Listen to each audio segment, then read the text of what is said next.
15-12. St. Mary Catholic Central continues to lead Ithaca. Ithaca has not led in this game. Gimme to the right. Under center. Crossbuck play. The throw. Wants to know the throw. Looking for Gimme. It's up high. It's picked off at the goal line by Wyndham. Ithaca gets impatient and tries to run the trick play with Gamal, the backup quarterback. The streak, the state championship, it's all on the line right here. So here comes the last offensive play of the Ithaca season unless they pick it up. 22-12, the Falcons with the lead. Great drop from Smith, and throw the little fade down the sideline, and Waldron cannot haul it in, and the incompletion will bring the celebrations on the Catholic Central sideline. This is a feeling that we are not used to when covering Ithaca football. We haven't had the feeling of a loss since 2009. There's going to be a lot of hunger in Ithaca to start Streak 2.0 next year. They will return so many juniors from this class hungry to undo what happened today. And you know that right now Ithaca is going into the locker room, and there will be a speech from Terry Hesbrook to A, hold your heads high and feel good about what you've done, but B, realize how close you were, and let's get ready to work on the next one.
"100 days.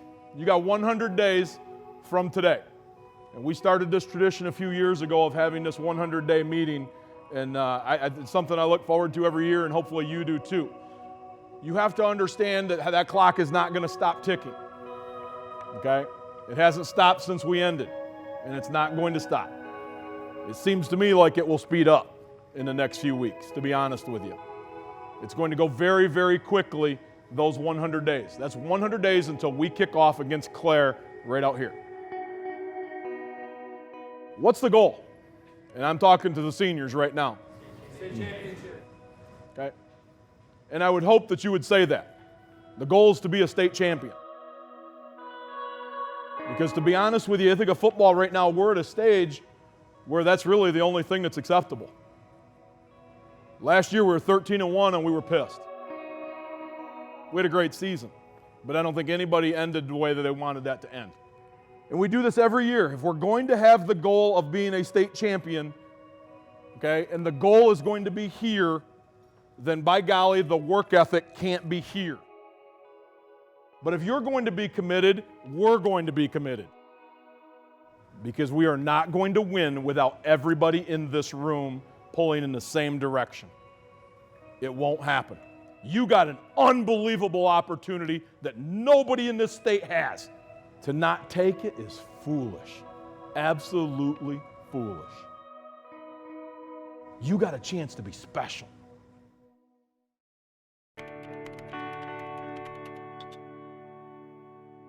It has to start with Terry. It starts with Coach Hesbrook. I mean, he is the mastermind behind this. He's the figurehead of what's going on, and he's the one that kind of leads us all. He kind of keeps everything together, and he works extremely hard. There's so much you could say about Terry Hesbrook. He is one of the nicest people. He's got such a stern quality to him when he's coaching that players listen to him, but he's stern with sincerity. Terry, out of the gate, very warm guy, super humble, and It felt like he was, a kid. It felt like he was just loving what he was doing. And just a down-to-earth guy, shot in a beer kind of guy. Somebody, okay, I got to go. I'm going to watch the Tigers. Who do I want to sit next to for 3 hours? It's him, for sure. Terry's not a me guy. He's a team guy, and he portrays that in his daily life with his kids and his family, as well as his football teams and other things that he does. But he's a proud guy too, so don't get in his way. This is a guy who played during the 1980s, early 1980s for Ithaca. He was part of what was considered their dream season in 1984, the first time they made the playoffs. An all-area running back. That year, he's surrounded by guys he played with in high school. He's surrounded by this community that's watched him grow up. I think for him being here and then coaching under Jim Ahern, because that's really where it started. I think if you ask Terry, he would be the first person to say Jim Ahern built this thing. He's the godfather of Ithaca football. He coached Terry Hesbrook and those guys, and he established what a real program should be. When I started coaching, I basically emulated myself after him based on the things he taught me. He's the seed from which all this went and sprouted. I mean, you look at the football coaches here in Ithaca, almost all of them played for Jim Ahern. And that love for the game of football, and for Ithaca football in particular, it comes from Jim Ahern. I was there from '72 to 2003. I think that the thing that I enjoy the most about it now is that the people that are there they aren't kids anymore, but they were the kids that played for me and coached with me while I was there. So that's the beginning of when Ithaca football really started coming of age. The biggest change you have to do is you have to change the attitude or the mentality of the team to, we're not losers, that we're going to be winners. And that sounds real easy to say, but that's probably the toughest thing. Jim kind of laid the base just by Jim being Jim, how you prepare. Jim was a hard worker.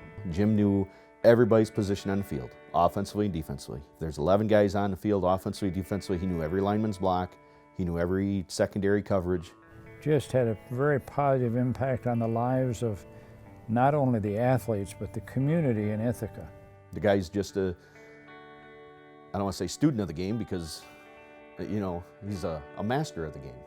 Jim probably does not get as much credit when it comes to this winning streak as he deserves. And that's not having to do anything at all with the Ithaca program. It's more sort of retroactively that you see the influence that he's had on the program, and that really that's where the roots were seeded that has put Ithaca where it is today. We got a chance to come back here. I did my student teaching here. And so I got a chance to coach with Jim in 1989.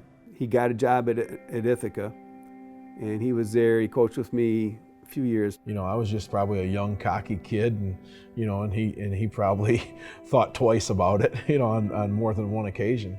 But he gave me a chance to coach with him. And a job opened up at Montebello, Edmore Montebello. And they offered me the position. And I was probably one of the youngest coaches in the state of Michigan, head coaches at that time. I'm in my early 20s. He asked me about it, and I said, yeah, you can. I knew how hard he worked and his leadership and all that. I said, yeah, you can turn that around. And I'm the head coach of a Class C football program that the year before had forfeited one game and had another game stopped because they didn't have enough players. It was just a bad situation there. I don't know if anybody could have done any better than what he did. His kids played really hard, and he got as much out of them as he could, but they just were not very athletic. So we struggled. We went 0-9 that first year. There was no guarantee they were ever going to win a game. I mean, because he struggled like crazy. Year 3, year 4, and year 5 all ended the same. We went 0-9. And after 5 years, they had eliminated my teaching position. And that was probably a good decision on their part, because that meant that they could hire a new football coach. But I think he learned from that. It's a tough learning experience. You're getting your butt beat and you wonder why you're even doing it anymore. It's really tough. So he learned how much he didn't know. Sometimes coaches don't know what they don't know. Well, Terry found that out real quick at his first job. Fall of '96 was when I got a chance to come back to Ithaca. And I was an assistant with Jim for 9 years. And I was so excited for that opportunity to come back home, and I'd crashed and burned so badly as a head coach. I thought, man, if I get a chance to go back and learn You know, I'm going to shut up and listen for a while. And Coach Jim Ahern was the head coach at Ithaca at the time Brad went to work as the assistant. So it would have been Terry Hesbrook and Coach Snyder and Brad Showers were the assistants. I knew Coach Ahern from coaching and being around. I just went back and said, Coach, I'm going to volunteer. I'll do whatever you want to do. And Harv and I coached freshmen that year. Coach Ahern was pretty good at mentoring us at that time, and obviously I knew I had a lot to learn. And they took a couple of brutal losses along the way there, teams that I think probably could have gone deeper in the playoffs for Jim. I retired in 2001 after the 2000-2001 school year. And they said I could still coach, so I coached in 2002 and 2003. And then probably one of the biggest mistakes of my life, we moved down to Florida. And then Jim had his staff meeting and called everybody together and said, hey, I'm done, I'm leaving Ithaca. Once we got to his house, he had told us that he was going to take another job in Florida, go with a friend coach of his that was from Kansas that got the head job in a new school in Florida. So he told us that he was going to go down there and be the offensive coordinator. And I was down there for from 2004 through 2008. We love the man, and it was his decision, and we're going to be supportive of it. And he basically told us, you guys are going to have to decide who's going to take over. I remember, very, very vividly, we walked back across the street. I mean, all the coaches staff, we went in my garage, and we closed the garage, and we just stood in there, and we talked, and we talked, and we talked. Now what do? We want to keep the staff intact. Who's going to be the head guy? And we're all kind of looking around at each other, and I think we all kind of like in unison pointed at Terry. You're the only one with head coaching experience. You got to do it. I'm like, wait a minute, why do I got to be that guy? And they're like, well, you have head coaching experience. Yeah, let me tell you how that went. It didn't go very well, and there's not a school board in their right mind that's going to hire a guy with. My career started out 2-43. And Terry's like, well, okay, I'll do it, but I'm not going to do it alone.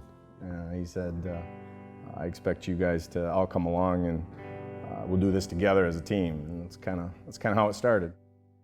It was interesting because, again, looking back, we were all pretty young guys, but we didn't have any egos.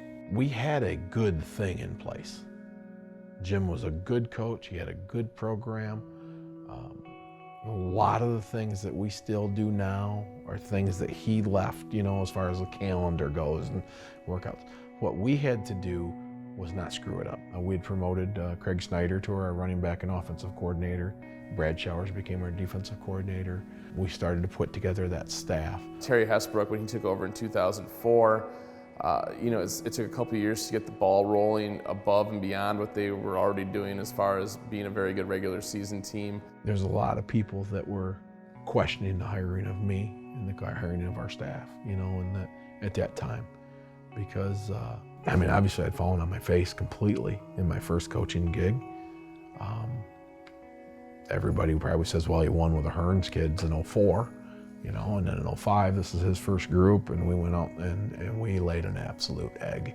For a couple of years there in like 2005, 2006, Terry was criticized a little bit because things weren't going quite as well as people would have hoped. In 2005, we really struggled.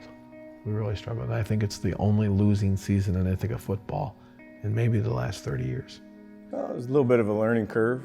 We, had to figure out how to judge the talent we had, and what we wanted to do offensively and defensively. At that point, there was kind of two sections of coaches because Brad and Craig and Terry and Todd had been together so long that they had this extended history that Josh and Craig Fenn and myself and some of the newcomers didn't share. There were sort of two groups of us. We thought going into 06 we were going to be pretty good. We really did. And in 06, I went to Glenn Stevenson, my father-in-law, and former head coach at Olivet College. He was out of coaching at the time. And I said, Glenn, I need you to come on board. I don't know, he was like my security blanket, or pacifier, because I trusted him, obviously. And he told us if he thought we were nuts, or if we thought that, the plan that we had was good, then he told us, hey, what you got is good, and it's solid, and it'll work. And he stayed with us for several years.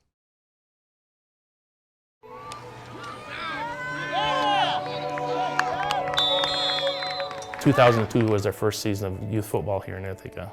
My son Garrett was the third year of the youth program, and Terry used to fight us. I used to fight him back. He didn't want the youth program. He thought we were teaching the kids bad things. I have to admit I wasn't a huge fan of what I did see.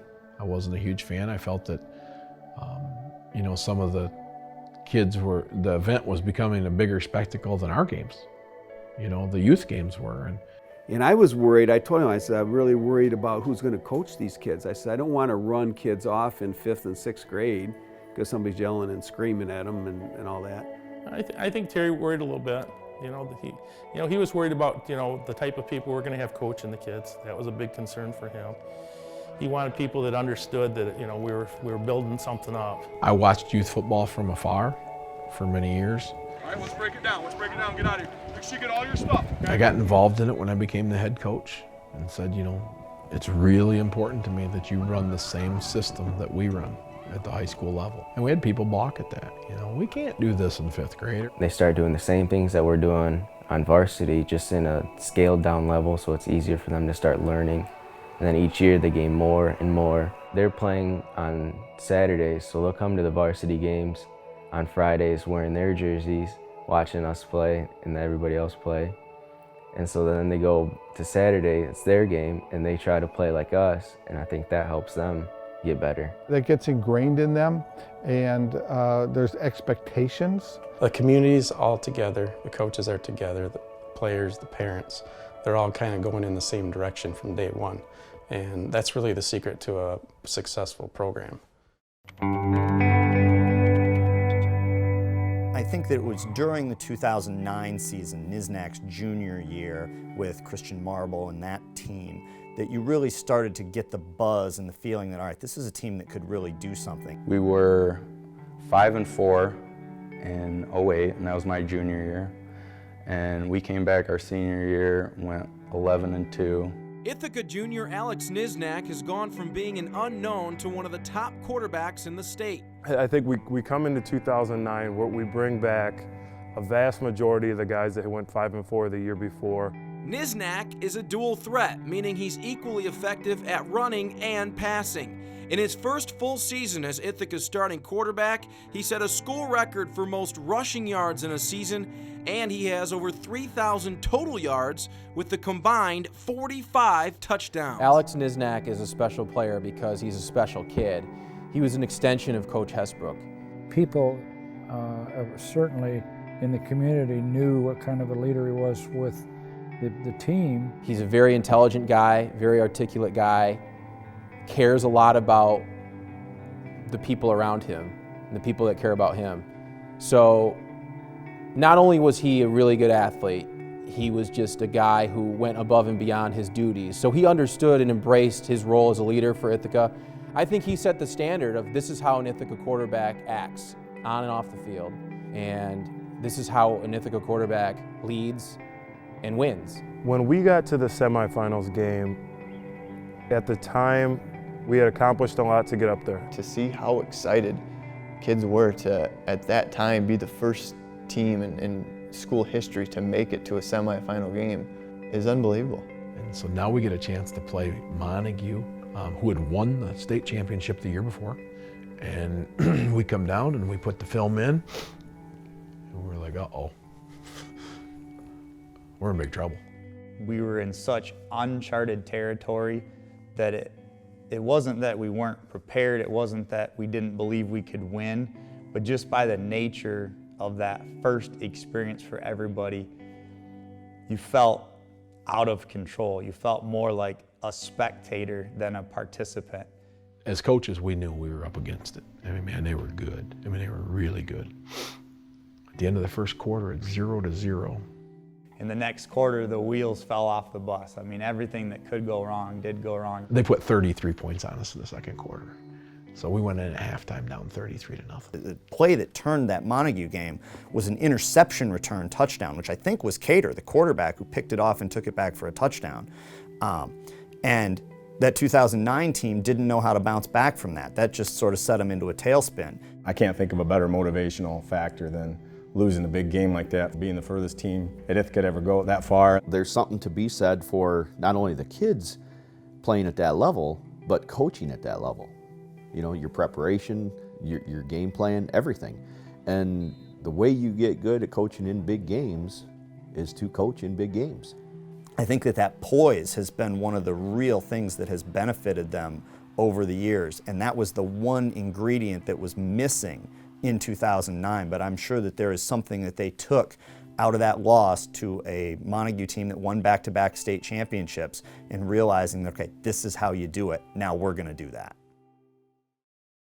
I think 2010 allowed us to look back at 2009 and say, we've done everything that we could do. We have no more excuses. There's no more, we made it this far, it was a good year, we made history, all that kind of stuff.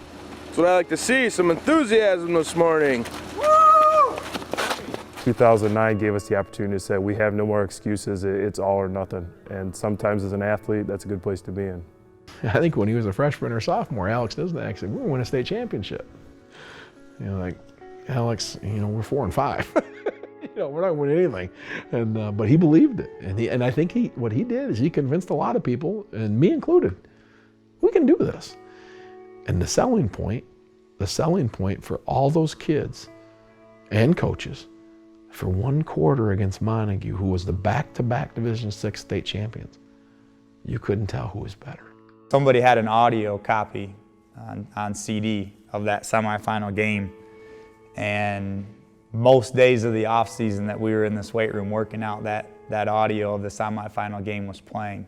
Now at the same point in time, individually, Coach Hesbrook had worked with me starting in January. After that junior year, I was fortunate enough that was when my recruiting really took off.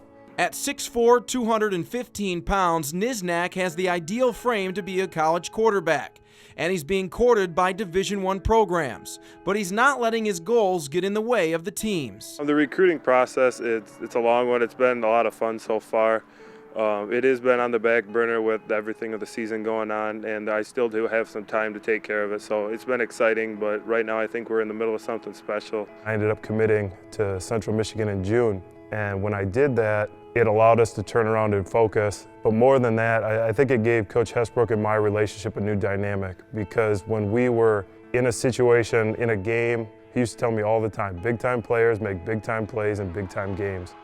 And that next year in 10, you know, we steamrolled everybody. Last year when we got beat by Montague, I said to our team, I want to get back there next year. I want to get to that semifinal game. It wasn't how we won the end of the year, so we came back, and I can't believe it's 365 days later, and we're going to get the chance to do it again. Behind the arm and legs of Nizhnak, Ithaca is back in the state semis, this time with a best-in-school history 12-0 record and a ranking of #1 in the state. We played Iron Mountain in the semifinals, and we got a chance to play indoors.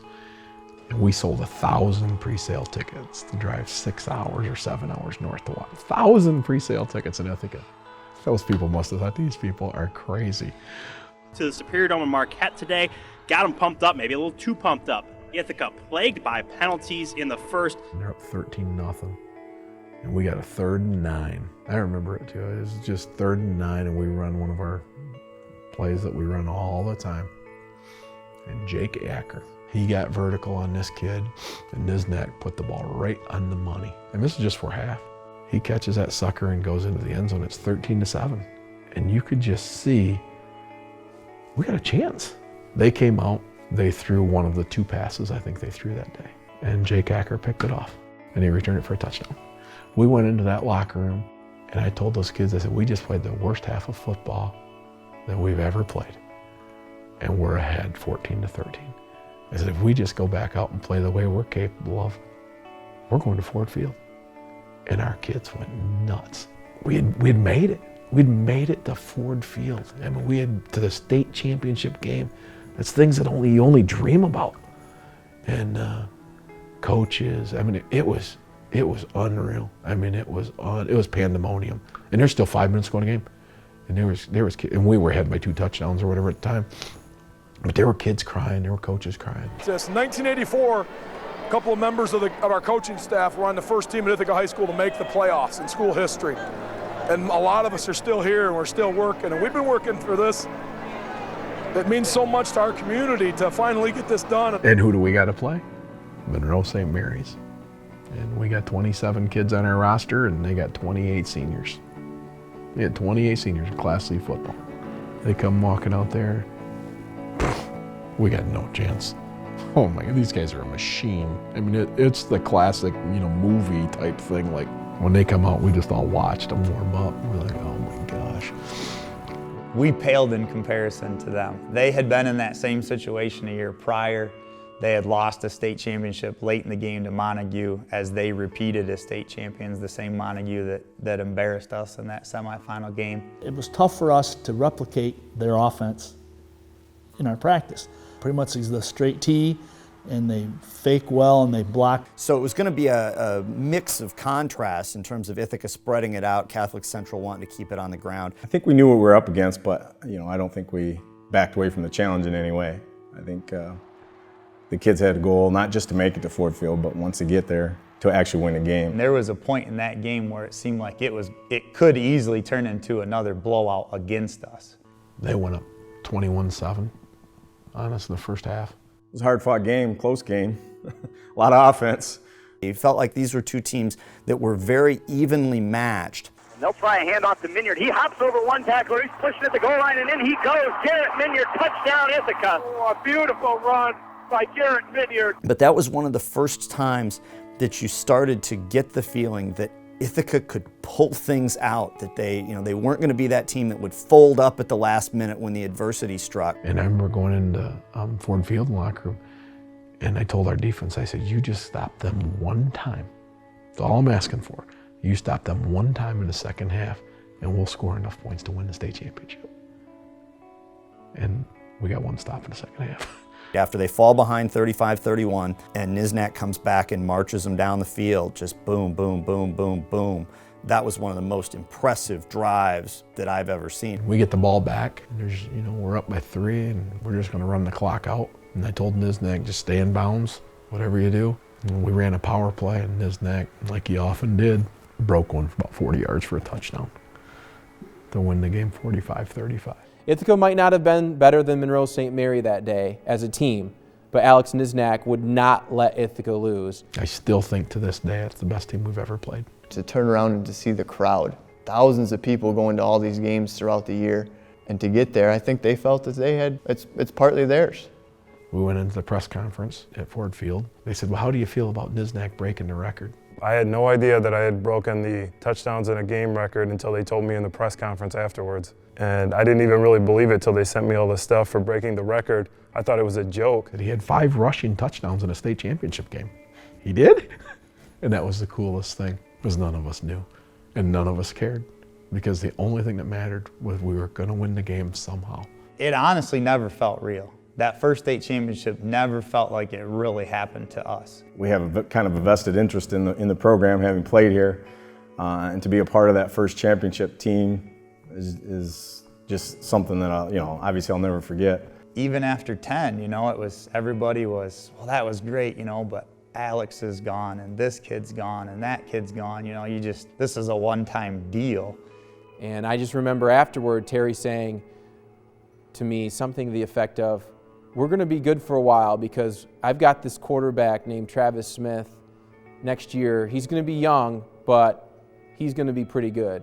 I mean, I was getting a lot of reps, like half the reps in practice and all summer.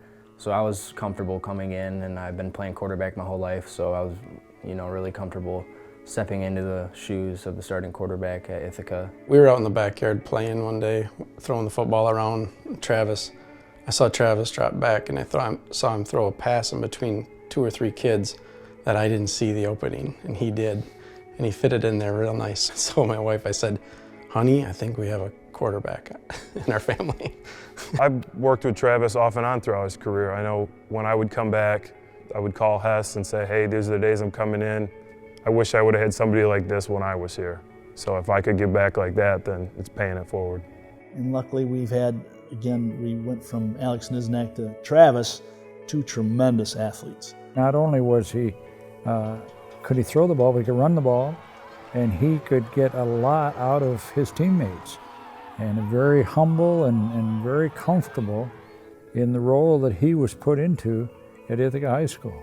I think his combination of size, speed, accuracy, the head game, because it's really about the head game. And he was a guy who didn't earn the starting job right away, took it, ran with it, literally, and just became a really special quarterback. I expected Ithaca's going to be good. I did not mentally consider them a likely contender for a state championship. 2011, we had to play Montague right here at our place. And that was the game, you know, in 2011. There's no way we can get by Montague. And we went into overtime with them, and they got the ball first. And on third down, they threw a pass into the corner of the end zone. And their receiver caught it for a touchdown. And the referee called offensive pass interference. And so obviously the touchdown was taken off the board and backed them up. And they lined up to kick a 35, 38-yard field goal. He just drilled that thing true as can be, as straight as an arrow, right down the middle of the goalpost. So we're down 19-16. On third down, we hit David Brown across the middle. Thought he was in for a touchdown. They called him down at the 1 foot line. Mike Mallory was our center, and Travis Smith was I think our sophomore quarterback. And they both turned around and looked at me and they said, "We can get in, coach, we can get in right up the middle." Okay, we're going for it. And that was it. And Travis dove over the top, and there was a long discussion among the referees, and they determined that he was in. And we had won that game. We had knocked off our nemesis, you know, Montague. And wow. It was redemption for them. It was a young kid proving himself. It was a young team proving themselves. And it was one of the coolest things I've ever seen, is to see a young guy like that win a game jumping over a pile. And that meant we were going back to Marquette. We were going back up to play Iron Mountain again. We ended up winning the game, I think, 28-0. So all Ithaca, all the way. Lead 14 of 18 for Travis Smith, 235 yards, 3 touchdowns. Smith also ran for 52 yards in the score. 27 wins in a row now for Terry Hesbrook's crew. They moved to 13-0. The Yellowjackets are state finalists for the second year in a row. When we got down there, we got to play Constantine, who's running the exact same offense that Monroe St. Mary's had ran the year before.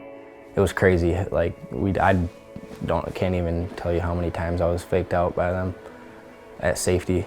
So I'd be running like completely the wrong way, and this kid's busting it right up the middle.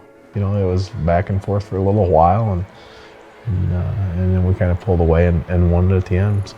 For the second time in as many years, the Ithaca Yellowjackets are state champions. I mean, who would have thunk it? You know, we'd won 28 games in a row. It was, little did we know, it was just getting started, you know, the streak. I think 2011 was the year, once they won that and they went to 28 straight, the streak started, I think, at least the talk of the streak. That was when you started to start doing some math with the streak of figuring, okay, let's see, end of 3 years, that'd be 42 wins in a row, and starting to figure out where might that rank on the all-time list and so forth. That offseason was really where my recruiting started picking up. I started getting a lot of interest from schools all over the country, and so it was just a lot of camps, but those camps prepared me for the season. Then we also had, I think, 8 guys on both sides of the ball coming back on offense and defense. So we knew we were going to be a really good team, and we ended up showing that by blowing everybody out, except for the state championship. From Ithaca, 31 catches, 677 yards, and 7 touchdowns coming into today. Beavers will move to tight end on first down. It's going to be a run by Smith off the right side, bounces off one man, now taken down by the second for a gain of about 3. He might be hurt. He got hit on the shoulder. The second play from scrimmage, Travis keeps the ball on a run play, and he gets hit right on his shoulder. When he stood up, I knew he was hurt because he never shows any kind of pain or anything. Well, I definitely knew something was wrong before I even hit the turf. Like if you watch the highlights, you can see me reaching for my shoulder before I even get to the ground. There is the one huge risk that Ithaca had, that so much of this offense runs through Travis Smith. Yep. Logan Hesbrook, 2 of 5. I only got probably 4 reps at quarterback like the whole season. I really didn't have time to think about it. I just had to think, oh man, I'm going in the game. You know, Travis is going to be out for a drive, you know, maybe 5-6 plays. Well, then I looked up and I saw the replay on the monitor there at Ford Field. And I saw when he got hit that his arm, I mean, the ball just come out. I mean, you could just see his arm just like that. And he went down and grabbed his arm right away, and I went, he's done. He's not playing today. My wife and I just kind of looked at each other, and our hearts were just, our hearts were just sunk. Just to see your son, who's basically worked year-round to get to that game, and then have it happen on the second play of the game was really tough. He was actually grabbing the shoulder as he went to the ground. That's his right side, his throwing shoulder. And this could just totally change the tenor of this championship game. My thought process was, this is a horrible way for the streak to end. How dare they end up losing on a game because of a key injury? Terry said, well, I hope you know, he says, we just put your son in the toughest predicament he's ever been in his life. And I kind of, I laughed, which was good because it kind of broke the tension for me. And I turned and I looked at our sideline. And I said, Terry, I said, you're right. I said, looking at all the kids over here, I said, I wouldn't want anybody else to be in that position. I wasn't too confident in myself, and to have the offensive line come up to me, after every play when we're in the huddle, they just keep, telling me, hey, we got this, we're gonna win this game. Hesbrook running left, tucks it away, trying to get outside. Good block from Allen to seal off the corner, cuts across the 40, inside the 35, inside the 30. Logan Hesbrook down the sideline. He goes in the game, like the first series, and he's calling an audible. And Terry's like, he's changing the play. What's he doing? I said, well, we're gonna find out here in a minute. We called his own number, kept the ball, goes around the end, scores. Logan is the perfect kid to be put in that situation because he's such a competitor. He looked at me, he says, Dad, they can't stop me. And I just laughed. I said, well, good. I hope so. I hope you're right.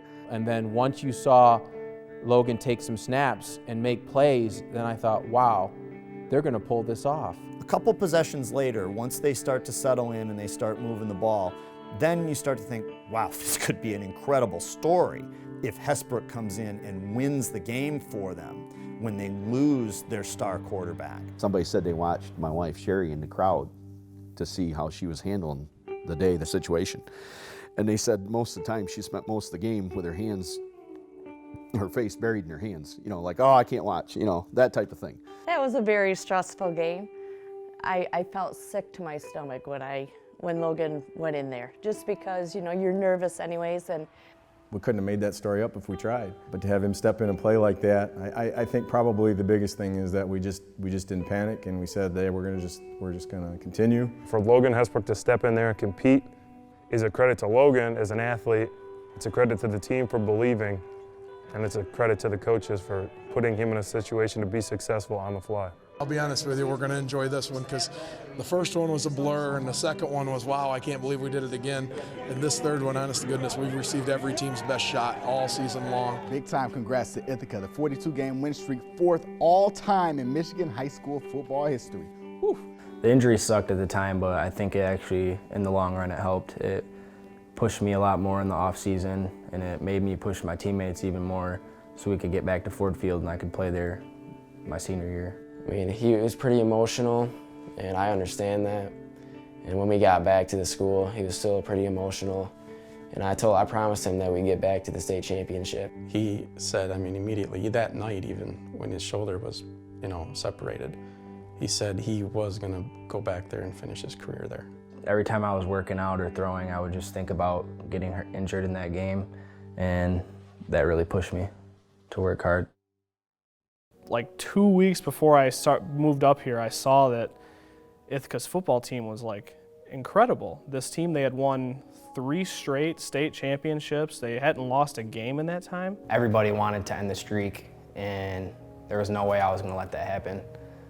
So I put work in every day, never took a day off, just pushed myself, just thinking about what it would be like if we were to lose. It was definitely you didn't want to be that team to lose a streak, but even more, it was you didn't want to be that team to not win the state championship. Well, I'm sure there was pressure because no matter where they went, target was on their back. We had a thing in our house during this whole period that we don't say the L word in our house at all because it wasn't an option. As coaching staff, we didn't even think about the streak. We really talked about it. We just wanted to do things right and keep winning. That was a tough year for Ithaca in terms of expectations, because after they won, when Travis and Logan were juniors, everybody expected them to win it when they were seniors. So all season long, they had to go through every day with every person around the state thinking, well, Ithaca's going to win it this year. The last time you've lost a football game? Last time I lost a football game was in 8th grade to Hemlock. I remember every detail. I mean, they beat us by 4 points, but we got them last year in the playoffs. That was a good feeling. I thought that they had a pretty decent shot of making another deep run in 2013. That being said, you know that any given week, you're 1 or 2 bounces away from something going differently. Like in your downtime when you're preparing, you're kind of like, man, we don't want to lose, you don't want to lose. But then once we kicked off against Williamson, I mean, we just got the ball rolling from there. I mean, from that point out, we knew we weren't going to lose a game. I mean, it was just a swagger that we had, I mean, as seniors, as captains. The semifinals my senior year, it was like -3 degrees. That wasn't a fun game. Before the game, I was feeling good, and then we went back in the locker room for our last team meeting before we went out. And when we came back out, I couldn't feel my hands for the whole first half. It was freezing, it was so windy, terrible football conditions. It was crazy. There's people like in sleeping bags standing up in the stands. Everybody was bundled up. In the second half, it just started snowing sideways. Couldn't see a thing. And we were in a very close game, obviously. And at the end of the game, came down to an extra point. If Montrose doesn't miss an extra point, that game goes to overtime. Who knows what happens in 2013. High school football players around the state dream of playing at Ford Field for a state championship for the Ithaca Yellowjackets. They just call that the last Friday of November because they're always at Ford Field. At least they have been for the last 4 seasons. They were down to Clinton in the second half of that game. Clinton had all kinds of offensive weapons. They had speed, a lot of speed. Both their running backs were really fast, and I know the one was a sophomore, Sexton. And after the game, me and a couple of my buddies in the senior class actually joked saying that we were going to play Clinton that kid's senior year. Talking to the coaching staff after that one, they were scared of the speed that Clinton had. One of the few times that I've heard that coaching staff admit that they were really worried. Smith in the flat, keep it right. Travis stands in the pocket, throws out the left back. Down Eli Villalobos. Stands in, throws, caught over the middle. Hafner tucks outside of the 5 and across the goal line. Josh Hafner. Big drop from Smith again, has all day looking over the middle. Hesbrook, touchdown. That's as easy as it gets. Clinton hung around for 3 quarters, but then Ithaca pulled away. It's an incredible feeling. I mean, growing up with them and being best friends with all of them my whole life, it's just really special to look around, holding up our 4th state championship trophy, looking around, seeing all my best friends with me. That's a little overwhelming, I'll be honest with you, because I never dreamed of that. Like I said, my career didn't start this way.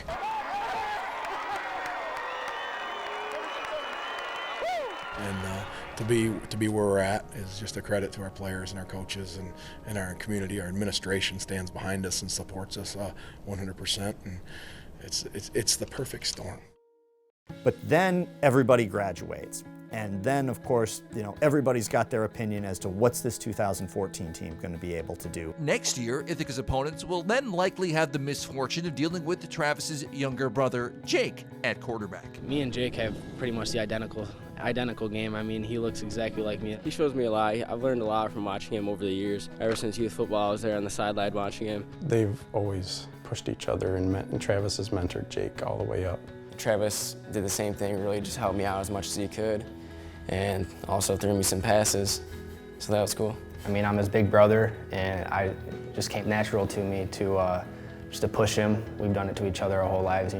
He pushes me just as much as I push him. With Jake now at the helm, moving over from receiver, we'd seen Jake on the field as he was one of the receivers on the 13 team, but he obviously doesn't have Travis's size, doesn't have the same arm strength, but he's got better feet, he's faster. After they won in 2013, they lost all these seniors, but the streak still lived on. So all these incoming players, they inherited this streak and this burden, and they had to continue that.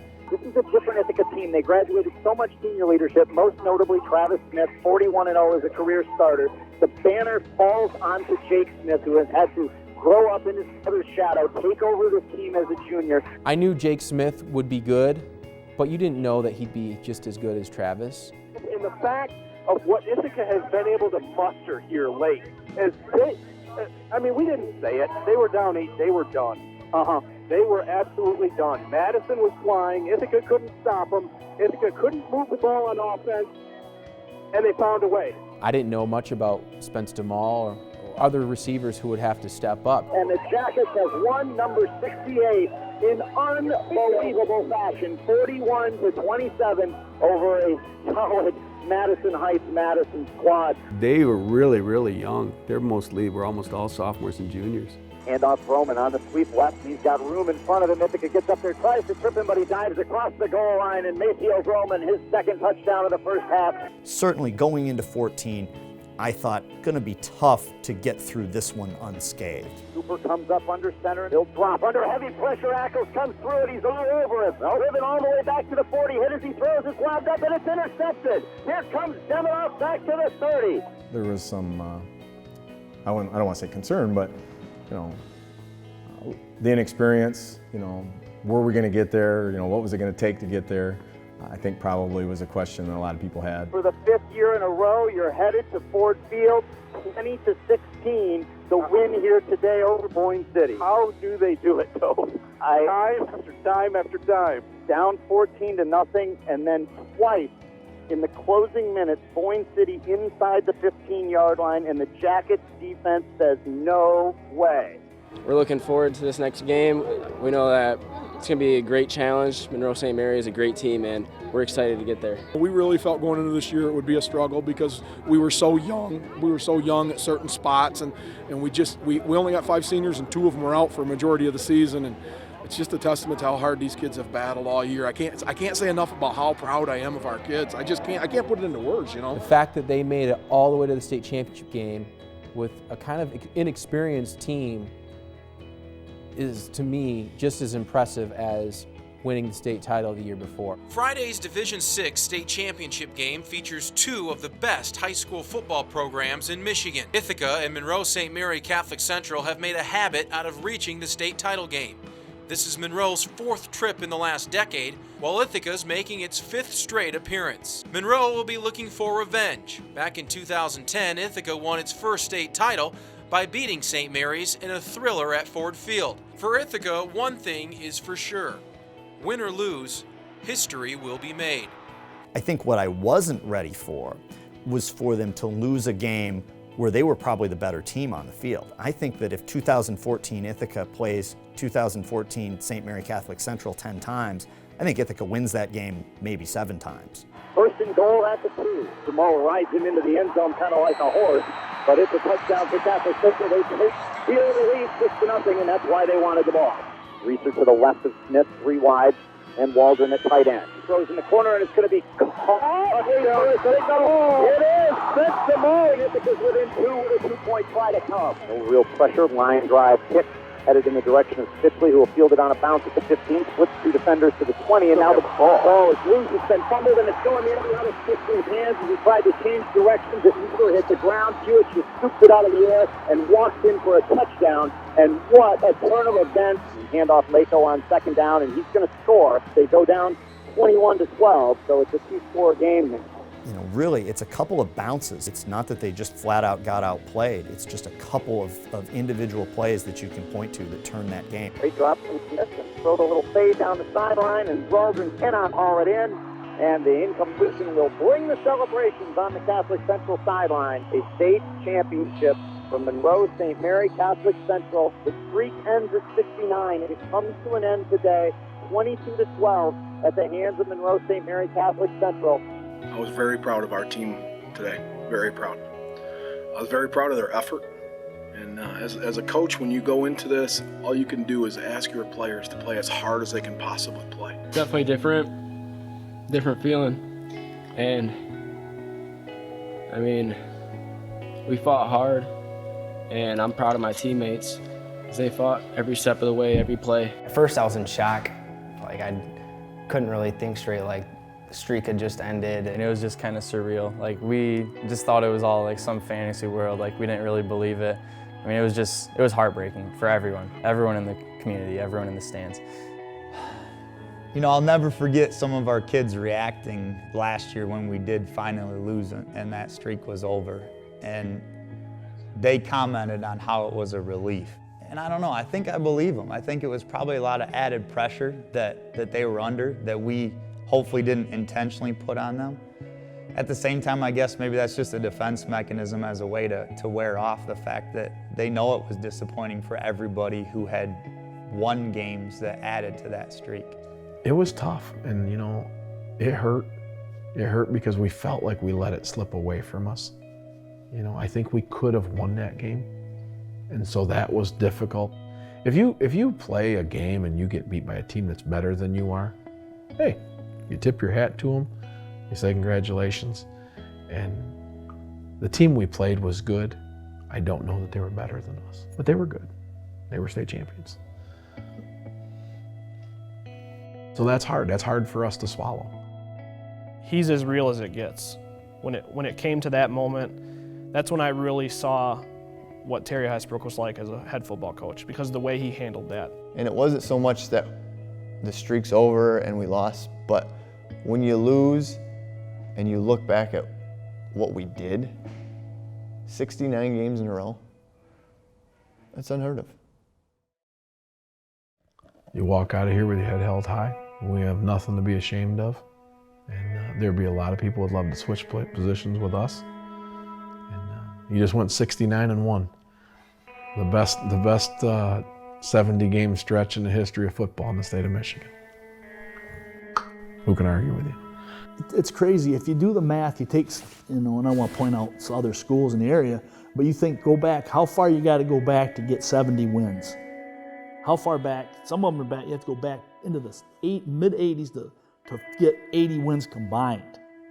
And we had that many in a row. It's almost like you don't want to look at it, you know? I mean, but if you sit down and you put numbers down on a paper, you're like, wow, you know, that's pretty cool. And the one thing people don't realize, okay, the streak is 72, the record is 72, set by Hudson, okay. Theirs ended in 1975. That was the first year of the state playoffs. In 75, there were only 4 teams in 4 classes that made the playoffs. So that meant to win a state championship, you had to win 2 games. You had to win a semifinal game and then the state finals. So Hudson made the playoffs, they won the semifinal game and then got blasted in the final. Okay, so then boom, it ends at 72. These guys, they had to win 24 playoff games. Now you have nothing to do with who's in your league, and it may not be a great league, but when it comes time to state playoffs, you're not playing very many bad teams. Ithaca's streak is the greatest in the history of high school football in the state of Michigan. And it's something that I'll never forget, being a part of it and covering it, because I don't think it'll ever be duplicated.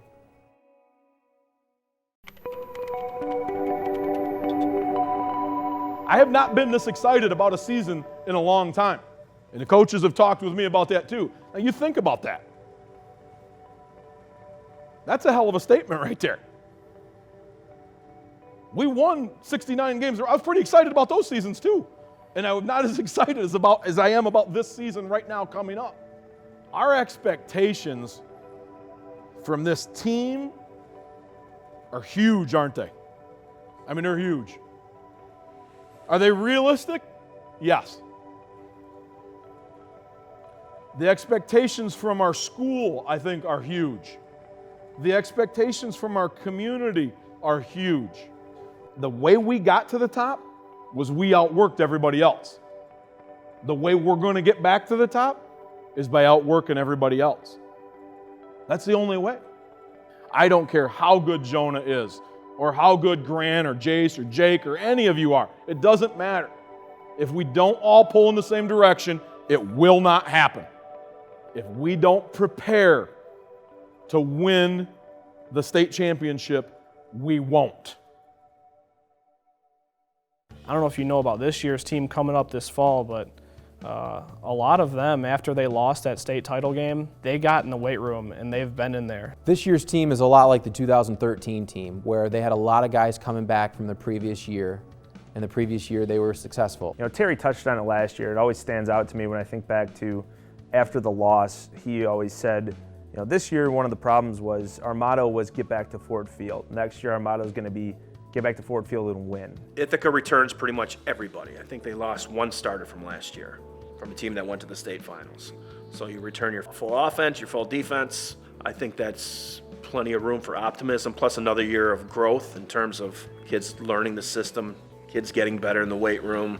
And I think they're going to be scary good. Jake Smith is basically Travis Smith 2.0, or Spence DeMall is basically Logan Hesbrook 2.0. These guys should be as good as most of the teams, certainly defensively. I mean, geez, Jace Deminoff out there leading your defense after a couple years on the varsity and back being healthy. Now they're back, and Jake and Spence DeMall and those guys, they want to leave their legacy with a championship. So there's so many storylines going into this one, even though the streak is no longer there. And plus, Ithaca wants to start a new streak. Goal for the season is to win the Division 6 state championship. I mean, yeah, last year, Coach always says you win with seniors and stuff, but we only had 4. But I felt that we took on a leadership role as juniors, so coming into this senior season, we kind of already knew what to expect from the leadership role. I feel like there's not as much pressure to win because the streak's over. We can just focus on one game at a time, you know. But it's also a little harder being a senior because, you know, you don't get another chance if you lose in the playoffs. I'd say the biggest obstacle would have to be ourselves, really. Just staying focused and not letting ourselves slip up on the climb. It's been the longest off season we've ever had. And I think it's because we're anxious to get back on the field. We're anxious to get that taste, you know, that taste out of our mouth that we had. And, you know, it wasn't very good. And now we get a chance to make another run at it, you know. Are we gonna make it? I don't know. Time will tell. It won't be because we didn't try. All right, let's get it started. 3 motions. What do you get out of these 7-on-7s? How important are these in terms of getting your team ready for the upcoming season? Well, for us, it's really beneficial because it's something that we do. The timing offensively, you know, we're going to throw the ball a great deal. Never had them. My wife had the black pepper and sea salt or something like that. Those are pretty good. Ones or Huh? David's ones? Bigs or something like that. Yeah, those are pretty good. I got hooked on those. Spence, he's got hands that are indescribable. That kid catches everything. And I think when he went down in that game, in that 7-on-7, I don't think we knew the severity of his injuries. Let her say a prayer. I hope that kid's all right. I was making a move, and I don't know if my cleat got caught in the ground or whatever because it happened so fast, but my knee locked up. Well, we all just thought it was some cramp or something, because Spence said that he had a knee problem before where it just cramp up or something. So no one really thought anything of it. I mean, everyone's just like, oh, he's just tweaked his knee, he's out for a little bit. At first you're like really, you know, shocked. Like you hope it's nothing serious. And a couple days go by and you don't think it's gonna be very serious, and then doctor's appointments come back and it's gonna be out, you know, a little bit of time. It's a significant amount of time. I went to the doctor a few days later, and he said that he figured it was a bucket handle tear in my meniscus. And so he said I was gonna have to get it scoped, and I really wanted it taken out. So I got the scope, and then when I woke up, I had this big brace on, and I asked my mom if they repaired it or took it out, and she said repaired it, and my heart just dropped. I didn't know what to do because my senior year I had to sit out, and so hopefully my team can make a run and I'll be back as soon as possible, hopefully week 5 or 6. Yeah, I mean, Spence's injury is a bad deal.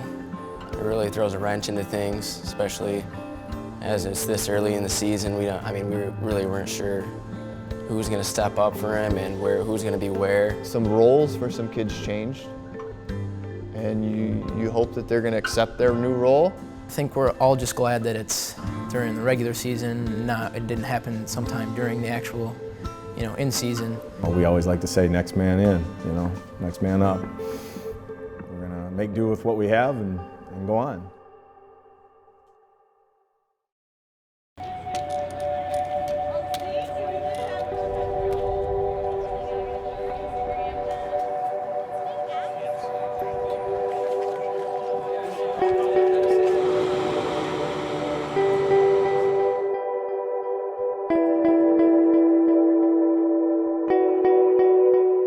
Football camp was good.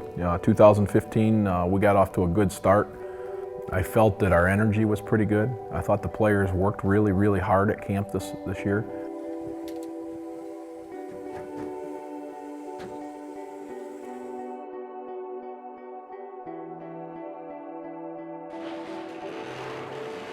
As a camp director, I'm always a little bit nervous about sports camps. But with Ithaca, there's never been an issue. They have always been very respectable to the camp. Back in May, we talked about what the goal was, or what the goal is. And everybody in this room understands what the goal is. It doesn't mean it's just gonna happen. I mean, you know what I mean? I mean, the goal is to win.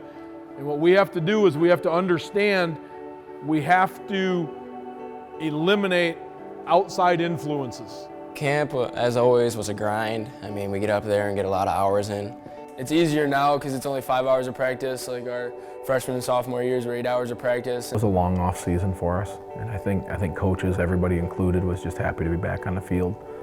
Pay attention to the small things. Pay attention, take care of the small things. The big things take care of themselves. Good. So just, hey, one step and ride. Just take that step as he's going by, ride, okay, and then you can cut off that step. So a 4-2 is going to have 4 D linemen and 2 linebackers. Make it happen. Quicker the better. I think we got some conditioning on the board, don't we, tonight? We have anything on there?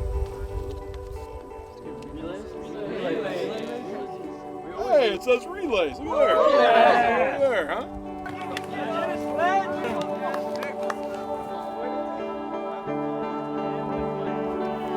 Woo! 1, down. In the last 5, 6, 7 years, this is probably one of the better camps we've had because they brought energy every practice.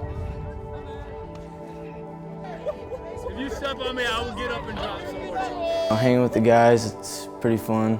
We get to do a lot of bonding and learn a lot about each other.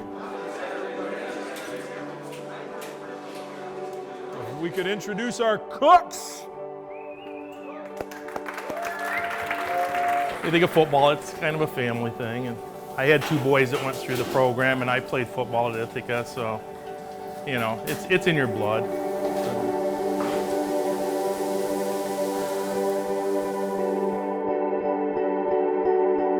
Each year we bring the team over and we talk about what our theme is for the season. And I think the important thing is that the people that are sitting right here on this hill buy into what the theme is. You know, we're going to be a heck of a football team. You know, we're not there yet, but we have too much talent sitting in this group to not just be a fantastic football team. For 4 consecutive years, we were at the absolute peak of high school football. And when you work so hard to scale all the way to the top of that mountain, and you get knocked off, what do you have to do? Back up top. You got to climb back up. You have to climb back to the top. And the theme for this year is the climb. Okay, what we have to do is climb. We have to scale. We have to make our way back up that mountain. We got to the top of the mountain 5 consecutive years. But when you get to the top of a mountain, you stick a flag in that sucker and you claim it as yours, don't you?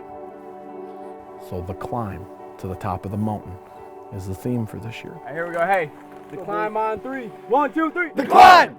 Good job. Let's go to work. When the streak was happening, everybody wanted to talk about the streak. Now that we've lost, now everybody wants to talk about how do you handle coming off a loss. And tonight, the Week 1 matchup, which is perhaps one of the most premier matchups in the entire state of Michigan, let alone just mid-Michigan. A Jack Pine powerhouse, the Clare Pioneers, here in Ithaca to take on the reigning TVC West champions, the Ithaca Yellowjackets. And I want to challenge each and every one of you in this room to be 1-0 on every single play. Beat the guy across from you every play. And at the end, as a team, we'll be 1-0. And that's what we want to be. Let's go Panther 27 power. Don't fake this time. Don't fake this time. Taking up the middle himself. He's going to make one quick cut to the right. He's going to fall across the goal line. Touchdown, Yellowjackets. 5:33 remaining here in the first. And Jake Smith has given the Yellowjackets a 6. They can't stop you guys. They can't stop you guys. Nice job. Nice job. Nice job. Nice job. And Smith gonna keep it. Cut up the middle. He's into the end zone on his feet. Touchdown, Ithaca. 2:45 remaining in the first. It's now 13-0. Until they adjust, that 7 hole is absolutely golden. Until they adjust, they gotta adjust. Right, they're gonna hand this one off up the middle. And Loomis behind a blocker into the end zone, lowering the shoulder. Touchdown, Yellowjackets. 20-0. You know what I mean on that 7 dig? Okay, all right, don't go behind him. Nice job, nice job. They can't stop you guys. They can't stop you in there. Good job, good job. What do you got to say? Good job. Conference play starts next week. Okay, okay. Remember what our first goal is to win the conference. Okay, we're 1-0. All right, first goal is to win the conference. We got to take that next step up that mountain that we're starting to climb, okay? Ring that bell a couple times, Lane. Ring that bell a couple times. Jonah, go ahead. Good job. Good job. Hey, let's break it down. Break it down. Good job. Good job. Very proud of you. Get out of here.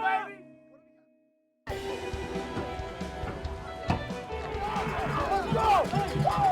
Let's give me the best league games we're going to get all season, all right? It's week 2. Show them what we're made of. Let's go. They think they're tougher than us. Let's go. We're the toughest team in the state. Damn it. Let's go. Get it. Climb on 3. 1, 2, 3.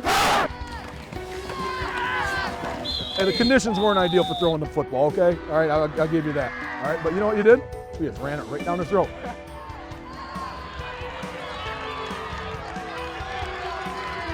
I'm very, very proud of this team right now.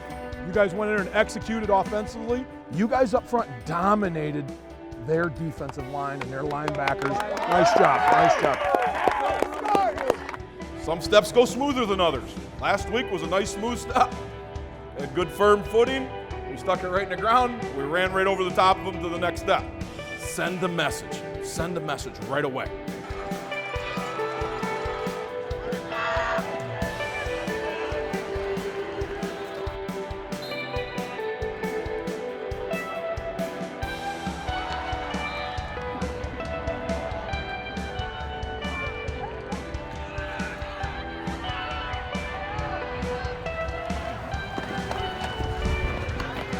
We're getting closer to getting the ball back, right? We're getting closer. All right, we're getting closer. All right, and then we're going to be tough to beat. To me, what this is a business trip. It's a business trip. We're just going to do what we do methodically and effectively, efficiently, and get out of here. The first snap is going to be flushed out in a sack on the very first play of the game. Curtis Ackles with a handoff up the middle. The Yellowjackets into the backfield immediately. Derek Teed. A snap. He's going to run the left spin move upfield. Jake Smith going to bounce it back around, and he's got room to run across midfield, across the 30, accelerating. No one will catch him.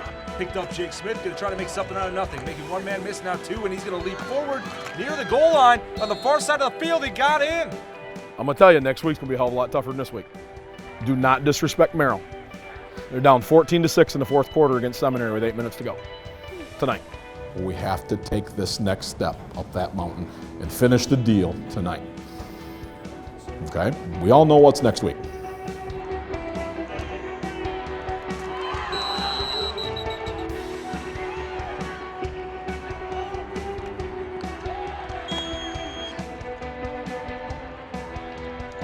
Are you ready? Okay. Because now we're going to play for the league championship next Friday night. We're playing Seminary to take control of the league. We're playing Seminary to clinch a berth in the playoffs. Once I got off the crutches, I could bend my knee to 90 degrees in the brace. And then once I got the brace off, my leg was very small. I'd lost most of my muscle in it. So I started coming to PT, and Tilton started to make my muscle kind of wake up in my thigh. And then once he got that, then he could work on the range of motion. Now we're just working on being able to run, and once I can run in a straight line, I can start cutting, and then that's when I can start playing when my leg's strong enough. I just have to focus on getting back ready to play and making sure to be honest with myself if it does feel a little pain or if there's a sharp pain, but if it just feels a little different, then just push through it, because with an injury like this, it's going to happen. But if there's any sharp pain, I just have to be honest with myself and get it worked out.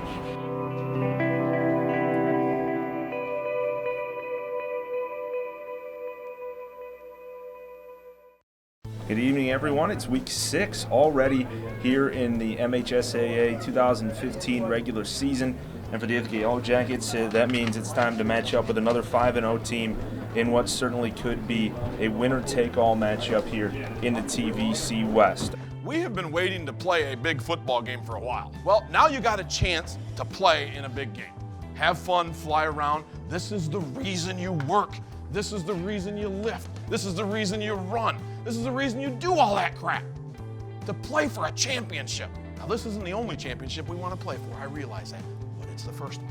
Going to be a quarterback keeper. Smith across the 20. Going to burn 2 men and dance into the end zone through a leg tackle. And he's going to look immediately to the left, fire one out into the flat, tip, and then it was intercepted. It looked like it hit the grass, but Barnes somehow was able to pick it off. Smith running towards the goal line. He's tripped up and he's into the end zone. Touchdown, Smith. Fire one into the end zone. Open. Braddock hauls it in. The Yellowjackets improved to 6-0. 38-0 your final. We're 6-0, right? So you know what that means? We're in the playoffs. Okay? We're back in the playoffs. All right, we're back in the playoffs. So that's a good thing.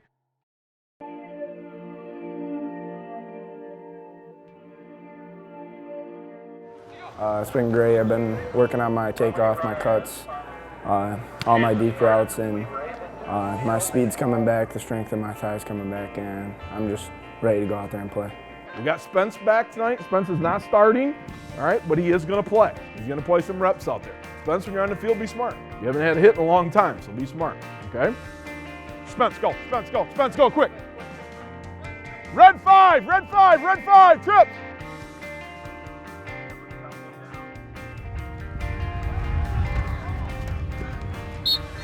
There you go, there you go, there you go. 1, 1, 1, 1, 1, 1, 1, 1, 1, 1, 1. Good job, good job, good job. Welcome back, buddy. Welcome back, all right? Good job. Good catch. Good job, guys. Good job. He bailed your butt out on that one. Holy smokes.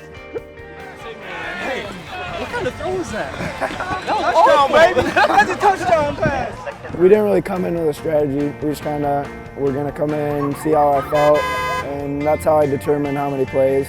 I'd end up playing for the night.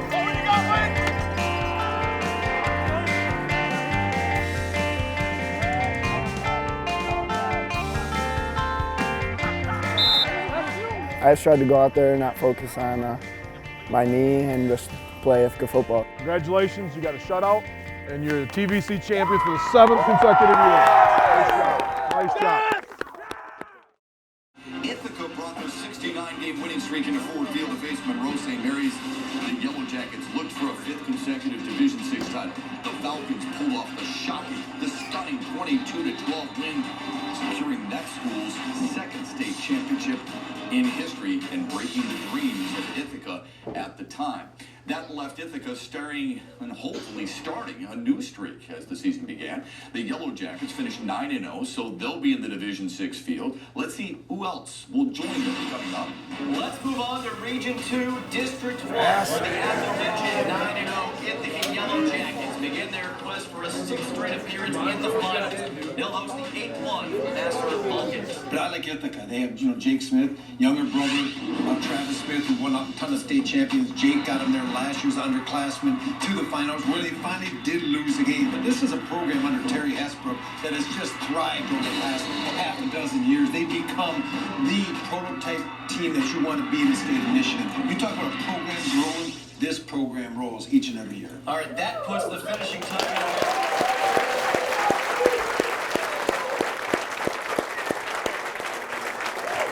Don't know anything about Vassar other than they're over in the East, and their nickname is the Vulcans, and I couldn't tell you their coach, their AD, I couldn't tell you anything about them. So we're going to go and get busy and try and find all the information we can.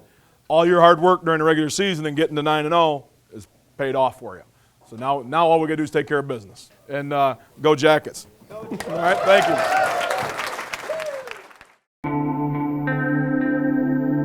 A little bit of a surprise. I think the MHSA threw another curveball at us. It wasn't somebody that any of the experts had projected that we would play in the first round. So you saw us scramble a little bit trying to find information, about them as much as we possibly can, because we're not very familiar with them. I don't think we've ever played. I don't think Ithaca and Vassar have ever been squared off against each other. So 5 down, 2 linebackers, 5-2, so then they got to be corner safety, safety corner. But it looks like we got to slow down number 28. He's an exchange student from Austria that we just found out tonight, and a pretty big, strong, athletic kid. We'll have to slow him down, and then of course we have to keep number 10. It looks like, and I'm not sure his name, but we got to keep him contained in the passing game. Looks like he's a big play guy. So. It's excitement. This is the biggest time of the year here in Ithaca. This is where the season really begins, the playoffs. It's win or go home, and these kids don't want to go home, and I don't want them to go home. The Ithaca Yellowjackets back at home, hosting a playoff game in the first round once again. This is their 7th straight postseason appearance, coming off their 6th straight undefeated regular season. I got guys that bleed in order to make this team better. I want a bunch of guys who want to go out and bleed tonight. We're going out to bleed. Let's go! Doing this a long time. And when you come into a school, the one thing you never want to do is give the other team something, an edge. You don't give them something to get fired up about. And they bring a frickin' steak and hammer over here to our field? Who in the hell do they think they are? They've won one frickin' league championship in 40 years. In 40 frickin' years. And they come over here and walk up and down our field like they own this damn place? You put a smackdown on those people. And I mean from the opening kickoff until the end of the damn game.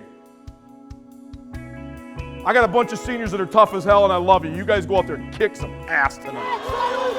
Perfect. Now he's going to look wide open down the left side, complete inside the 40 to the 30 to the 25, and pushed out of bounds inside the 15-yard line. And look over the middle of the field, fire it up for Gimme inside the 5 into the end zone. Touchdown, Yellowjackets. Nice throw. Way to stand in there and throw. Way to deliver. A quick pitch, and this is going to be a trick play. Gimme gets the pitch, running it across the right. A first down and more inside the 10 to the 5, into the pylon to the end zone. Touchdown, Yellowjackets. You gonna block out there? Huh? Nice job. Nice job. Nice job. Nice job. Nice job. Nice job. Oh, Yellowjackets showing pressure. They're going to bring a blitz, and now he's going to try to scramble out to the right, pointing in the end zone. Is it completed? Yes, it was caught by Atwood. Touchdown, Vassar. They're going to come out sky high. All right, we got to go out and match their intensity. All right, and we got to play hard for 4 quarters. Play hard for 4 quarters, 1 quarter at a time. Okay? Okay, 1 quarter at a time. Guys, look at this set right here. If they line up in a set where 10's out here, they got the 2 receivers on that side with the 2 guys on line of scrimmage. We need to slide everything over.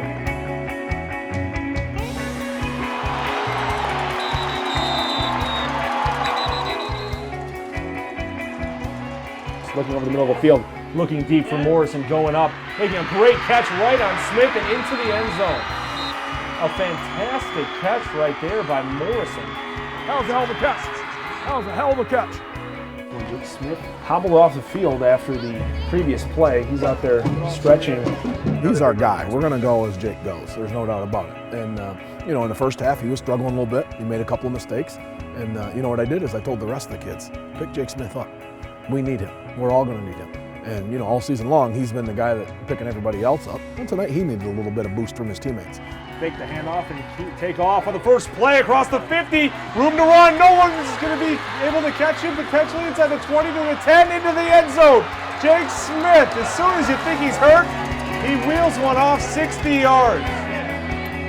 27-14, pending the extra point. The field. Now he's going to look deep. He's going to fire one out for Morrison. Coming underneath the play, intercepting it is Smith. And a fake it to Loomis. Smith up the middle. Is he in? Yes. Touchdown, Yellowjackets. Screen play. And the ball stripped away and taken away. Little Boyle. Off and running over the 40. Over the 50 to the 40. And no one's going to be able to catch up to him. Humphreys, the only man in front of him. And Jack is trying to block. Little Boyle inside the 5. Down to the goal line. Is he in? Touchdown, Yellowjackets. Little Boyle absolutely robbed the ball from Hurdle. Love you, man. That was awesome. That was awesome. It's always good to get that first playoff game out of the way. You know what I mean? Because now it changes. When you get in the playoffs, it changes. Everybody down here, you could feel the tension down here, you know, the whole game. Meridian is a team that has been kind of right on the fringe of success for a while. A couple of playoff berths. Ithaca played them in the playoffs in the first round in 2013, beat them 36-0. Their quarterback is Christian Petrie, I believe, and he was the quarterback my senior year when we played against him. He was a sophomore. He won the state title at the 100-meter dash, I believe, in track. So he's very fast. You know, he's definitely a threat. And he will come in as his 4th year as a starting quarterback. So, I mean, they're 10-0, we're 10-0. I mean, it's going to be a showdown. There's been a lot of talk about Meridian's offense. There's been a lot of talk about it.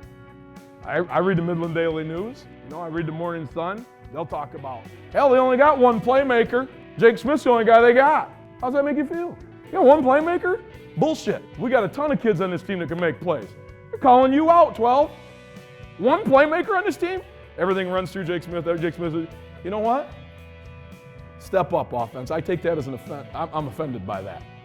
They got 40-some points a game. Great, so do we. You hit everybody, every play, as hard as you can hit them. That's all I want out of you tonight. And we're going to continue that climb that we've been talking about since August. Continue that climb up that mountain. This is just the next step. They happen to be standing in our way right now. Let's take them out. They're going to be all lined up in a row, and now he's going to roll out to the left and fire towards the end zone. This one's going to be low, and the Mole get it? Touchdown, Ithaca! Spence the Mole. You got to love hearing that name called. Let's go! Let's go! Hey, nice job! Nice job! Nice job! Nice job! Going to bring the blitz, and the Yellowjackets are going to chase him out to the left. He's got room to run, though, a first down and more to the 36-yard line. Nice run right there from Petrie, and you see the acceleration. First step from Petrie. And that kid's fast. Yep. And a drop snap, the ball's loose. Petrie's down on it. The Yellowjackets get underneath. No, Barnes is right there. But now they're going to say yes, the Yellowjackets have it. First down, Ithaca. And coming away with the football is Hackle. They're going to hand it off Loomis, running off right tackle. Room to run inside the 5. Cutting upfield into the end zone. Touchdown, Yellowjackets, 20-0. Jonah Loomis. They go once, put out way wide to the right. They're going to hand it off. Jonah Loomis running off right tackle inside the 5. Into the end zone. Touchdown, Yellowjackets. He's going to drop back and look off downfield to his right. This one's going to be underthrown. Bentley's got it at the 31. Intercepted to the Yellowjackets. Listen, what we have done is you just played a very good football team, and you played very, very well in a lot of phases of the game. Their coach afterwards told me, he said, man, he says, you have turned it up a notch from what we saw on film from last week. Congratulations, okay? That's what we got to do again next week. We're playing at home. We're playing more than likely Friday night at 7 o'clock. We play Langsburg Wolfpack. I didn't know it. Okay, Langsburg Wolfpack. I know they got a great big skilled kid. I thought he was a quarterback, but I heard he's playing running back, like 6'3" and 240 pounds. He's a state champion wrestler at 215, so that's all I know. I don't know much about him, to be honest with you. So we're going to have to get to work tonight. They play in the CMAC, the Central Michigan Athletic Conference. And they pride themselves on that's one of the most difficult, toughest, most physical conferences in the state of Michigan, regardless of size. That's what they pride themselves on, in that conference. Everybody runs the football, everybody's just drooling, they're all fired up because they think they're tougher than hell. Show them we play pretty good football over here in our conference too, okay? Couple things. I like that. What you playing for? You're playing for a trophy. You're playing for a trophy in the last game that you will ever play on this field, you seniors. You tell me after, you're gonna have regrets. You're gonna say, man, I wish I would have went harder. I wish I would have done that. I know you guys too well. You leave it all on the field on every single play. You play for Ithaca pride tonight. You have pride in everything you do. You do it the right way. You do it first class. And when we do, we're going to be moving on. He drops from Smith, pretty good protection. Throws it. It's going to be an easy touchdown catch for Grant Kinney just into the end zone. And Ithaca draws first blood. If you're Langsburg and you've got a gadget punt, you might pull it out right here. Koenig is back to punt. He'll snap the fingers. They do snap it back deep, and he's going to throw. Working down the field on the fake, and up there, they've got to complete the Blankenship, and his diving try is not going to make the tackle from Bentley, and Blankenship scores. Kick return. We call the fake, you got to cover it. Come on. Here comes Bentley in motion. Fake, and Smith is in trouble in the backfield, but he gets out of there. Now to the 10, inside the 5, over the tackle, stays on his feet, he's going to score. I'll tell you what, he got a devastating steal block. We got to keep playing. We gotta keep playing. Keep playing. The sophomore has come in at quarterback. He throws it out, caught in the right flat.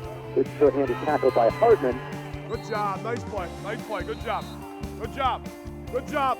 Handoff to Loomis on first down, looking for another touchdown, and there's touchdown number 15 on the year for Jonah Loomis. Good drive.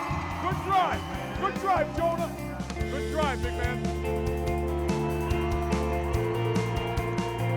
We want a quick screen out to Hartman. He's deep in the backfield. Ackles is there first, and then gets some help on the tackle back at the 26. Putnam at quarterback, trying to draw out the offside. Putnam now rolling to his left under pressure. And right over It's lucky number 7 straight regional championship. What does that mean to you and this program? It's a little overwhelming, to be honest with you. To be honest, to think that I mean, that's, who thinks of that? You know what I mean? It just doesn't even make sense to play in 7 straight semifinal games. And, it's just fantastic. It's a great feeling. Credit to all the kids and the coaches, how hard they work. Our defense has been lights out all year. They've been very good against the run. From what I understand, we play St. Francis next Saturday, and they're a running team, and they're going to have to be good again. They'll get a heck of a test again next week. So.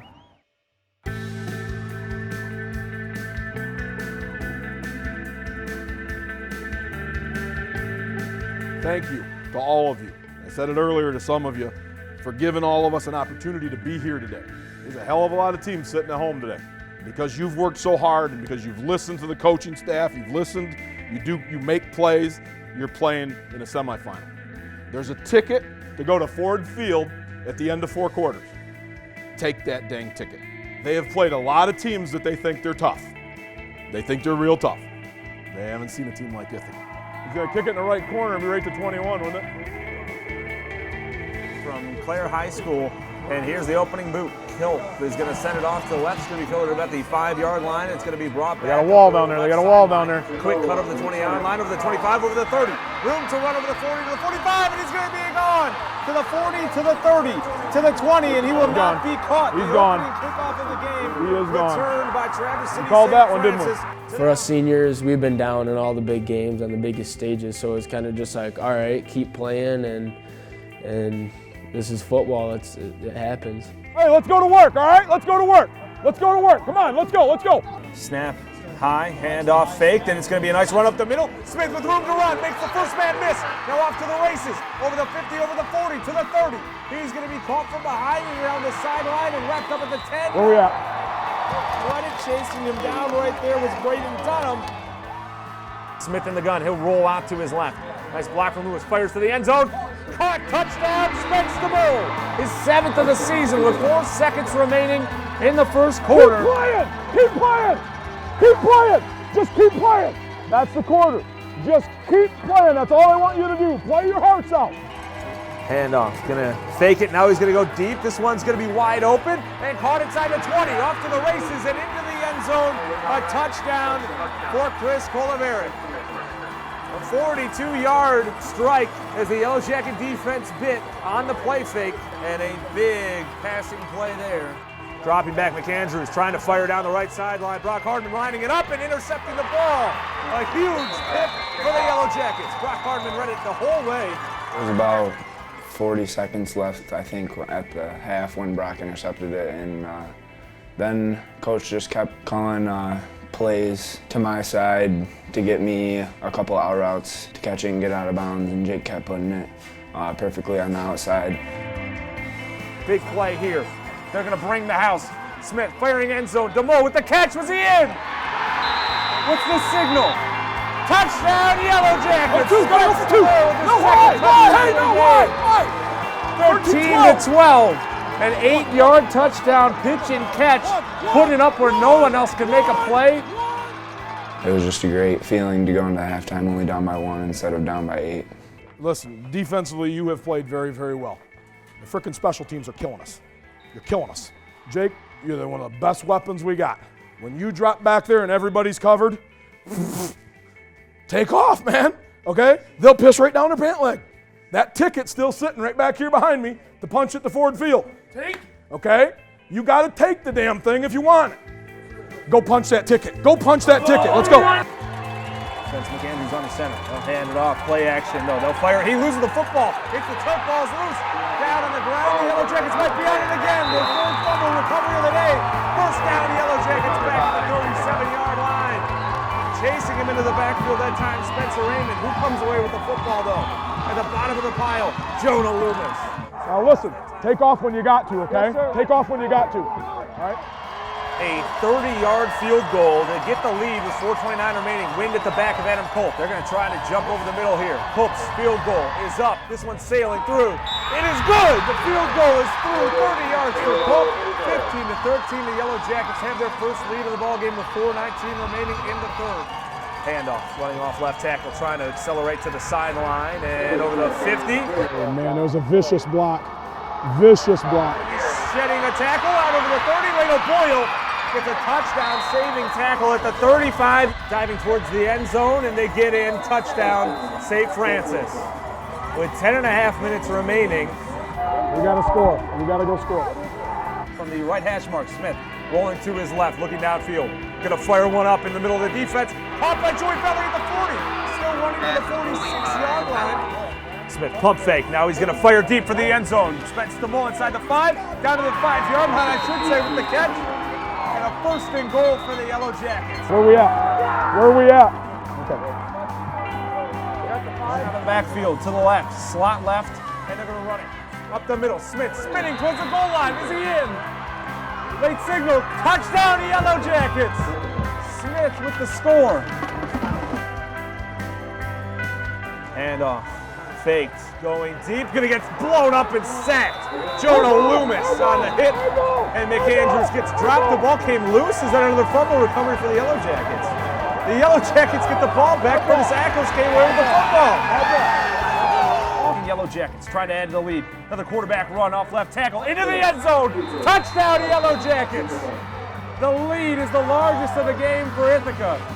27-19, pending this extra point. Does not look like they're going to go for 2. Big stop. The game's not over. 4th down and 8 from the 37-yard line. This is your ball game. If the Yellow Jackets can get a stop, play action, rolling out, pressure in his face, firing over the middle of the field, short of his intended receiver, incomplete. That should give the ball back to the Yellow Jackets at the 37-yard line, and they'll be able to come out and take a knee.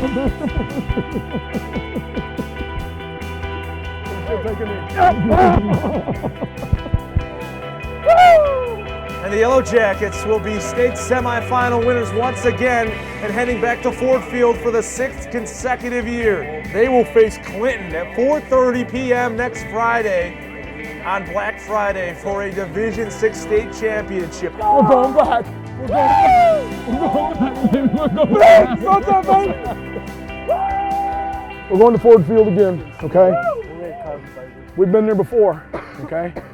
We're not going down there on no damn sightseeing tour. You understand? We're going down there to get to that peak. We're almost there.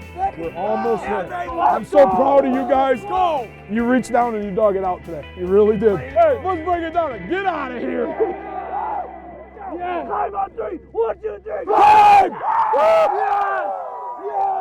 Today, the unbeaten Yellow Jackets take on the unbeaten Clinton Redskins. The Yellow Jackets return to Ford Field for their 6th consecutive state championship game.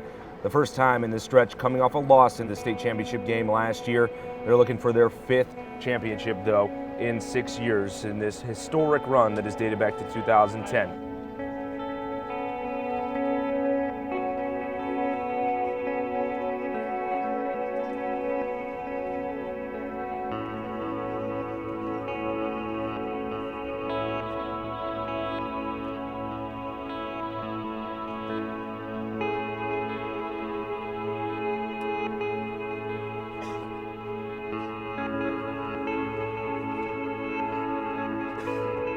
Do me one thing. Do one thing for me today and for all the coaches and for all the players that have played before you, everybody, for the community of Ithaca. Play as hard as you can possibly play every single play that you're in. You be the toughest SOB on that play.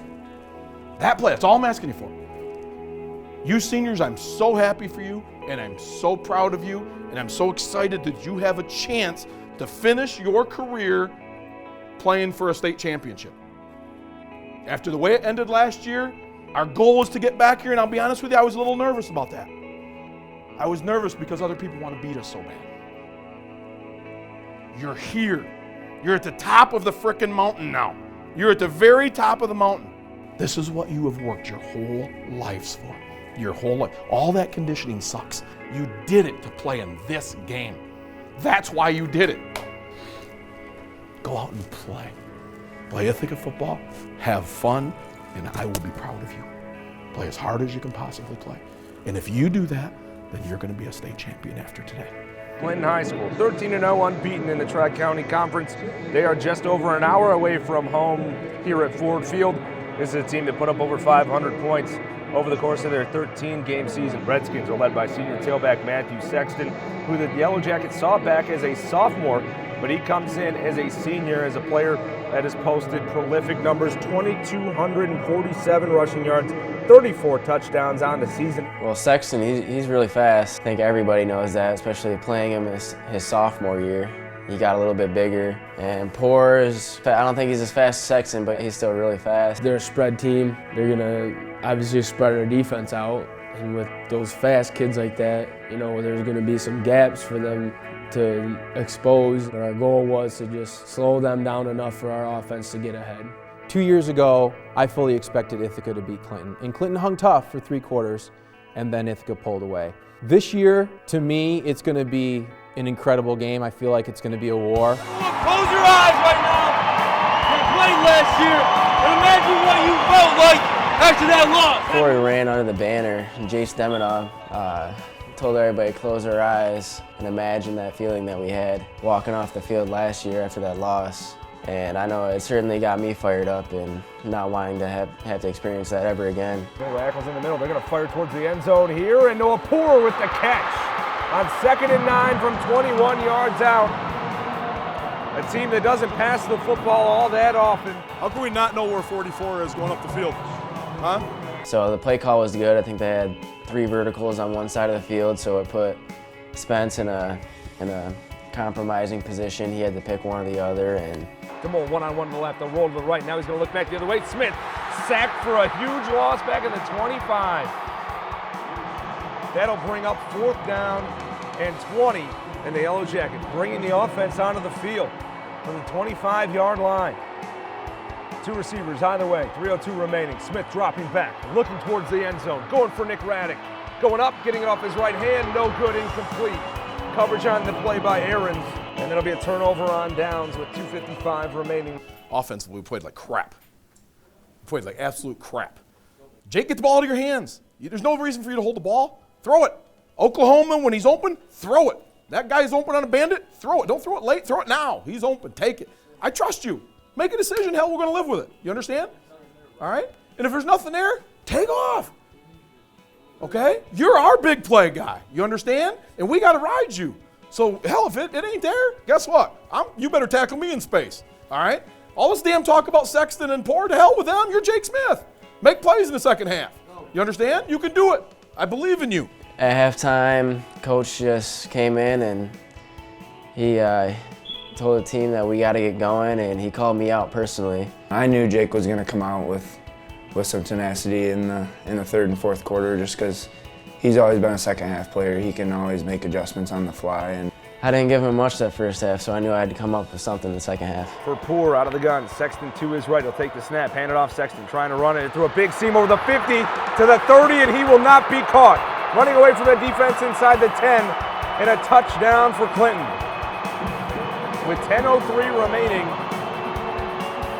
a 56-yard touchdown run for the senior tailback. they made a good block on our linebacker, and Sexton can hit the hole so fast. I think it really set in a sense of urgency on the offensive side of the ball, and really challenged our players to step it up and get playing. Smith firing one, and that one complete. Spence the mole, breaks the tackle, stays in bound, drops the football, picks it back up, inside the 20, inside the 10, finally dragged down. A big first down play. Spence the mole fumbled the football and was able to pick it back up. Fake Loomis, run up the middle, Smith into the end zone. Touchdown Yellowjackets. With 8:03 remaining in the third, the Yellowjackets are on the board for the first time today. He's going to fire towards the end zone. DeMole caught it. Touchdown Yellowjackets. They've tied the ball game 13 all.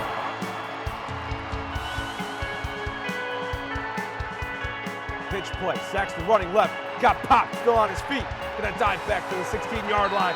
A couple of yards lost on the play. The Yellowjackets reading it perfectly. To right, Loomis.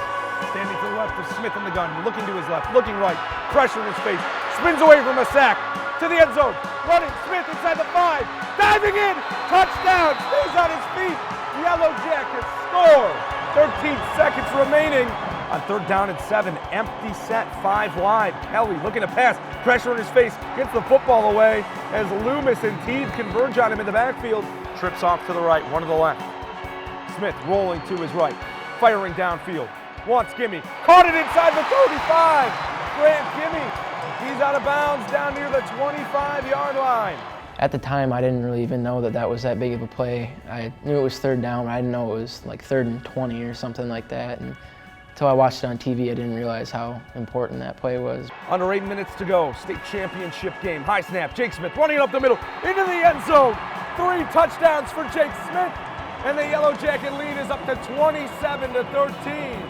27 unanswered kind of worried them. I think it threw them off their game mentally, and our defense did really step it up in the second half, and we played good team football, team responsibility, and we took Sexton and Poor right out of the game.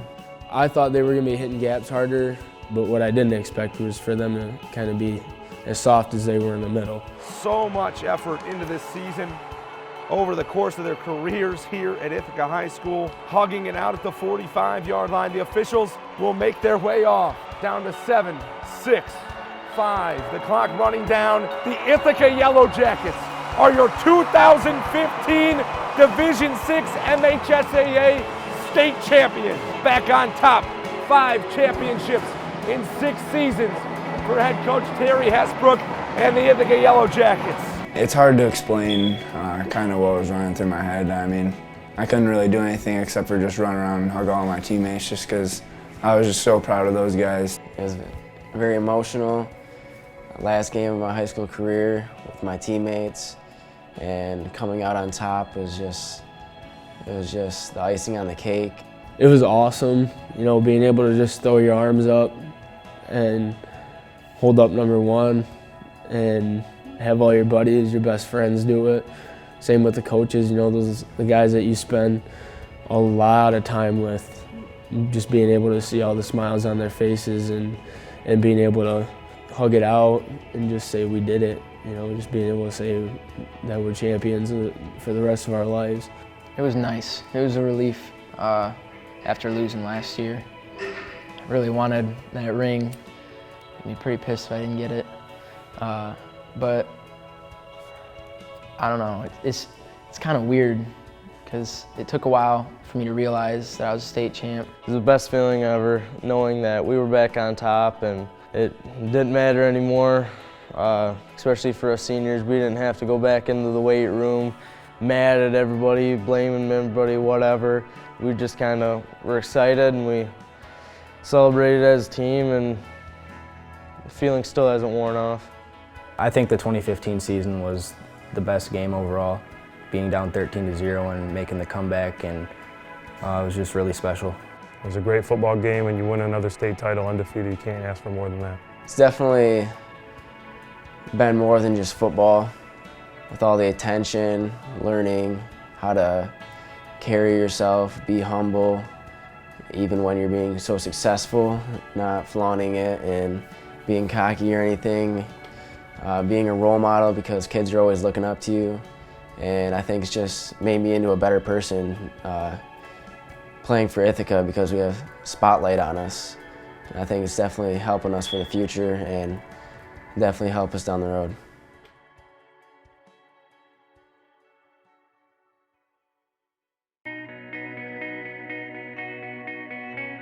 Ladies and gentlemen, the newest member of the Hall of Fame, Coach Terry Hesbrook. Thank you, Jack. I have to admit to you that I never dreamed that I would be standing before all of you at a Hall of Fame induction. Football is just a game, but it's a game that's provided so much for me. It gave me an opportunity to attend college. It gave me an opportunity to earn a college degree. that I may not have had if not for football. It's provided me with an opportunity to experience things and meet so many people that would have never been possible without this great game of football. Thank you to everyone that has played a part. Thank you to everyone from Ithaca that made the trip down here to Ann Arbor this evening to be a part of this. I feel that I have been blessed many times over. Go Blue.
Going to college to play football, which is every high school football player's dream, and you're getting a documentary made about your lives.